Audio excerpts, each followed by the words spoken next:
বাঙালি বাড়ির একটা traditional recipe সরিষা ইলিশ।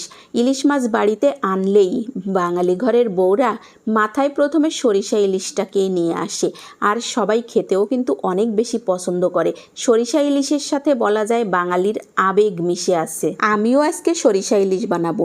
ইলিশ মাছটাকে সুন্দর করে প্রথমে কেটে ধুয়ে পরিষ্কার করে নিচ্ছিলাম।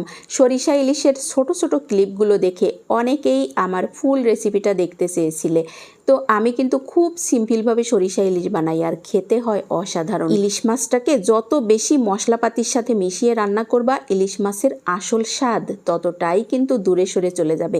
এজন্য ইলিশ মাছ রান্না করতে হবে একেবারে কম মশলাপাতি দিয়ে। প্রথমেই আমি সরিষা ইলিশের মশলাটা রেডি করে নেব। এখানে 1 চামচ করে দিলাম মোটামুটি মিডিয়াম সাইজের 1 চামচ জিরা, 1 চামচ কালো সরিষা, 1 চামচ সাদা সরিষা, পরিমাণ মতো কাঁচামরিচ আর 3টা পেঁয়াজ দিলাম।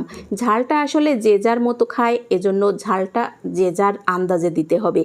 এই তো এবার মশলাটাকে ইলিশ মাছের উপর এইভাবে দিয়ে দেব, আর সাথে দেব স্বাদ মতো লবণ, হলুদের গুঁড়া, আর কালারের জন্য সামান্য একটু শুকনা মরিচের গুঁড়া।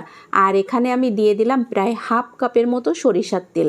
এবার ভালো করে ম্যারিনেট করে এটাকে রেখে দেব 1 ঘন্টার জন্য। ম্যারিনেটের উপর কিন্তু রান্নার স্বাদ অনেকটা নির্ভর করে। বেশি সময় ধরে ম্যারিনেট করে রাখলে মাছের মধ্যে মশলাপাতি বেশ ভালো করে ঢোকে, মাছের স্বাদ অনেকটা বেড়ে যায়। 1 ঘন্টা পরে আসলাম রান্না করতে।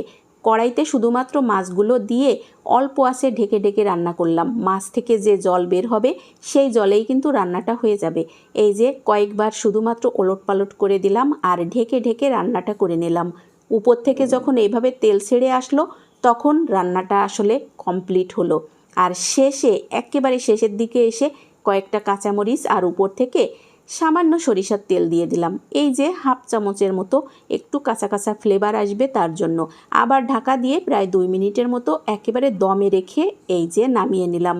আমার সেরা স্বাদের সরিষা ইলিশ কিন্তু রেডি হয়ে গেল। আমরা তো আসলে অনেক রকমভাবেই ইলিশ মাছ রান্না করি, একবার হলেও এইভাবে সরিষা ইলিশ তোমরা বানিয়ে দেখো, অনেক বেশি মজার হবে। আর রেসিপিটা কেমন লাগলো অবশ্যই জানাতে ভুলো না কিন্তু।